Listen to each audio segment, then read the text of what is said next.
Welcome to steno dictation. Dictation 5 second बाद शुरू होगा।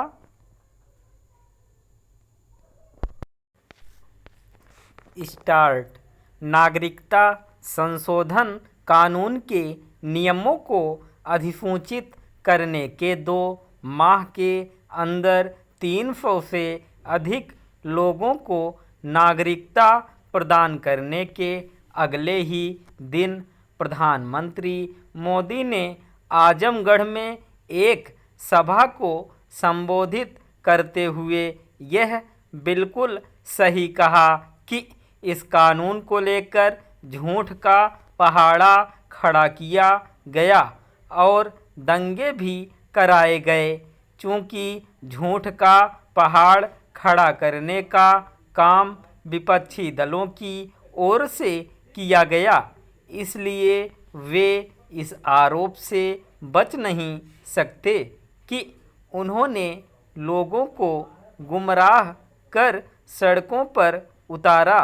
इन्हीं लोगों ने हिंसा और उपद्रव का सहारा लिया। नागरिकता संशोधन कानून के खिलाफ जो हिंसक प्रदर्शन हुए उनमें सरकारी एवं गैर सरकारी संपत्ति को तो नुकसान पहुंचाया ही गया, जान माल की क्षति भी हुई। इन हिंसक प्रदर्शनों के कारण लाखों लोगों को परेशानी का सामना करना पड़ा। दुर्भाग्य से दिल्ली के लोगों को कुछ ज़्यादा ही, क्योंकि यहाँ पर शाहीन बाग इलाके में एक व्यस्त सड़क को अवरुद्ध कर महीनों तक यातायात बाधित रखा गया। इसी अराजक धरने के कारण दिल्ली को भीषण दंगों का सामना करना पड़ा, जिसमें 50 से अधिक लोग मारे गए। इससे देश की बदनामी भी हुई, क्योंकि इन दंगों के समय तत्कालीन अमेरिकी राष्ट्रपति भारत में थे।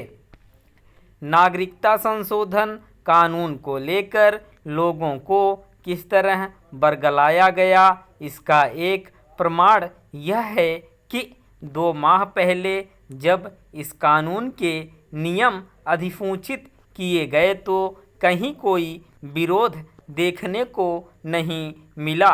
विरोध के नाम पर केवल कुछ बयान जारी किए गए और वह भी मुस्लिम वोट बैंक की राजनीति करने वाले विरोधी दलों के नेताओं की ओर से।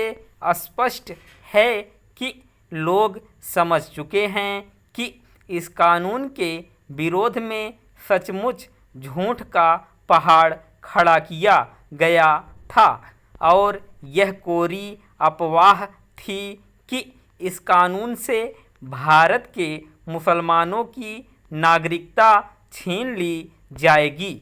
यह कानून तो 3 पड़ोसी देशों अफ़गानिस्तान, पाकिस्तान और बांग्लादेश में प्रताड़ित किए गए वहाँ के उन अल्पसंख्यकों के लिए है जो किसी तरह अपनी जान बचाकर भारत आ गए।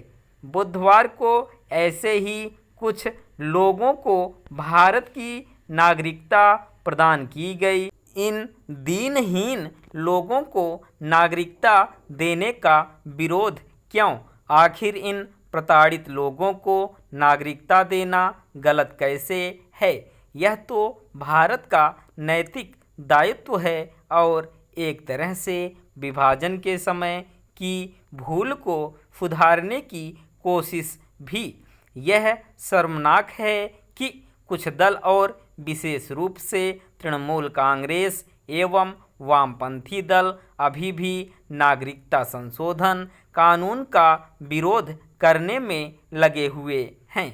उनके दबाव में आकर कांग्रेस भी यह कहने लगी है कि सत्ता में आते ही वह सबसे पहला काम इस कानून को खत्म करने का करेगी।